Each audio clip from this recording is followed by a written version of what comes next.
morning, everyone. I am Tsu from the Tidal and Ocean Current Energy System Division at Institute of Ocean Energy, Saga University. Today, I will introduce the fundamentals and current status of tidal current power generation, the research being conducted at our division, and the equipment available for use through our joint usage and research program. Tidal current are generated mainly by the gravitational interactions between the Earth and the Moon, combined with the Earth rotation. They cause periodic movements of seawater, resulting in alternating flows known as fluid and ebb tides. One of the key characteristics of tidal current is that their velocity varies predictably over long time scales.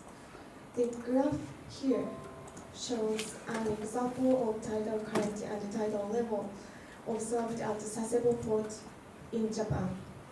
The bold line indicates the tidal current at the port entrance, while the thin line shows the tidal level.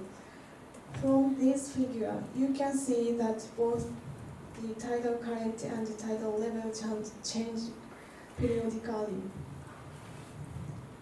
This slide shows the global distribution of tidal range, which indicates the difference in water level between high tide and low tide. Regions with large tidal ranges such as the United Kingdom, France, Canada, and part of Asia are known to have strong tidal currents, making them suitable for tidal current energy development. These areas represent the main potential sites for tidal current power generation, and many demonstration projects have already been conducted there. Tidal current power systems can be classified in several ways depending on the turbine configuration and the installation method. This figure shows several representative types that have been developed so far. The most common design is the horizontal axis turbine, which looks similar to a wind turbine and rotates around the horizontal axis shaft. Other designs include vertical axis turbines. Each of these concepts has its own strength in terms of efficiency, durability, and suitability for local tidal conditions. Tidal turbines can be installed in different ways depending on the site conditions and water depth. The fixed type is installed directly on the seabed using foundations such as gravity bases, monopiles, or jacket structures. These are suitable for shallow areas with stable seabeds and strong tidal flows. On the other hand, floating or moored systems are supported by floating platforms anchored to the seabed with moving lines. This approach is advantageous in depth water sites because the installation cost and maintenance work can be reduced. The selection of installation types depends on many factors, including the water depth, seabed condition, current velocity, and accessibility for maintenance. To generate power efficiently and bidirectional tidal currents, fixed type turbines employ control mechanisms such as yaw control and pitch control. Yaw control allows the turbine to rotate its nacelle to face the incoming flow, similar to wind turbine. Pitch control adjusts the angle of the blades to maintain optimal lift and torque throughout the tidal cycle. By combining these control methods, the turbine can operate effectively during both the fluid and the ebb tides, maximizing the overall power generation.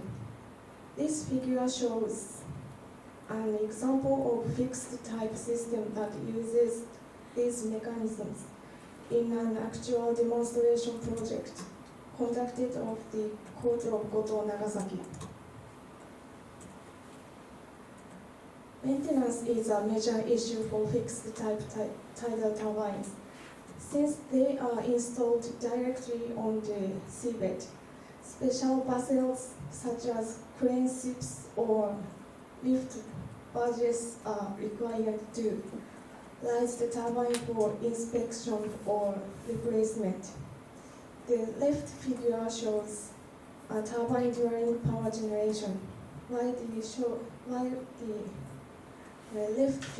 right figure shows the maintenance phase when it is lifted up from underwater. In some designs, the turbine support structure includes a built-in lifting mechanism, which allows the rotor and nacelle to be raised above the sea surface without the use of maintenance ships. This feature significantly reduces the downtime and maintenance costs. The floating and moored type of tidal turbine can be designed to naturally align itself with the bidirectional tidal current, just like a weather vane turns with the wind. This self-orienting ability eliminates the need for yaw control, simplifying the system design. However, one turbine requires spherical moving space to allow free movement with the current, which must be considered when designing turbine arrays. During maintenance, the floating system can simply be raised to the sea surface, eliminating the need for large lifting vessels. This slide shows major tidal current turbine development and demonstration projects around the world.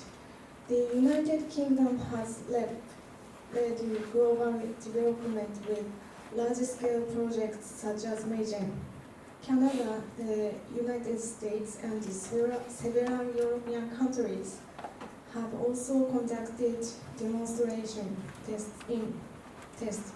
In Asia, countries such as China and Korea are actively developing tidal-powered technologies. This slide shows the global development target for tidal current power generation according to the IOES roadmap. The total installed capacity of the tidal energy is expected to reach 120 gigawatts by 2050. To achieve this goal, the cost of tidal energy must be reduced by approximately 12.5% by 2050, which would allow the technology to reach wholesale market price parity with the other renewable energy sources. In order to realize such a reduction, several improvements are necessary, including enhancing turbine performance, increasing rated power output, and reducing overall system costs. These efforts are essential to make tidal current energy commercially competitive and to contribute to global carbon neutrality. This slide shows the current objectives of our research on tidal current power system at our division.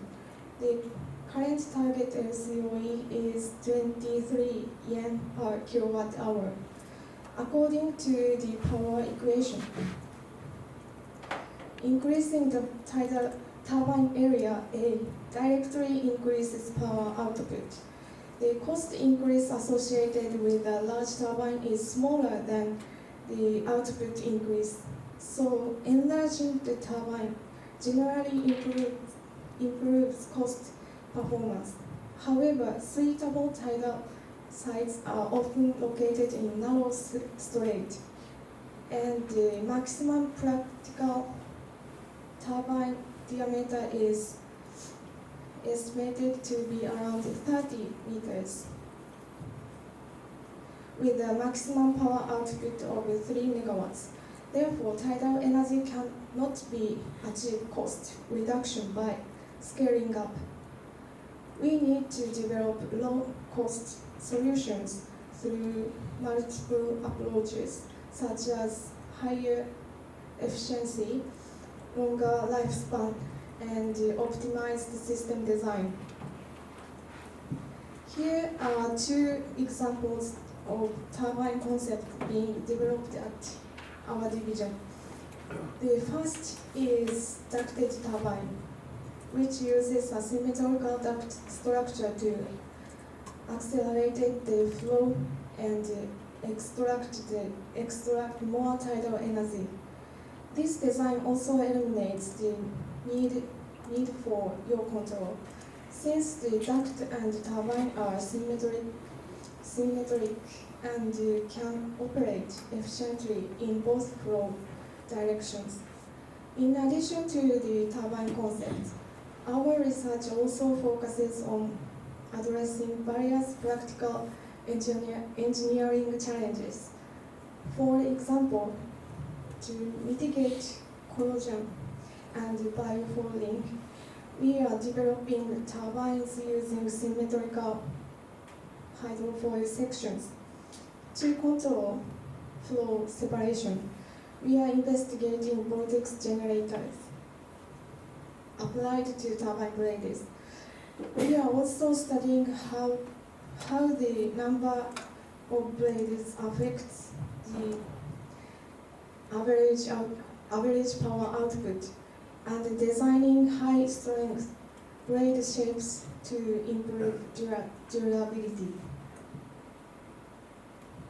The experiments are conducted using a recirculating water channel with the test section of rectangular cross-section 0.7 meter in depth and 1 meter in width. The flow velocity can be set in the range of 0 to 1.5 meter per second. In addition, a servo motor and a torque meter are used to measure the turbine power output. In this shaft power transmission system, the motor power is transmitted through gears and redirected from the vertical to horizontal direction to drive the horizontal axis turbine. In addition, we have a power transmission system using pulleys and belts, as well as an apparatus for vertical axis turbines. Besides turbine performance tests using a motor and torque meter, power generation experiments using a small generator are also possible. And furthermore, in the tidal energy group, experiments can be conducted using instruments such as a tachometer, a 3-component force sensor, differential pressure gauges, and picotubes. If you are interested, we are very pleased if you would consider joint usage and joint research with us. If you would like more detailed information about the equipment, please feel free to contact me. Thank you very much.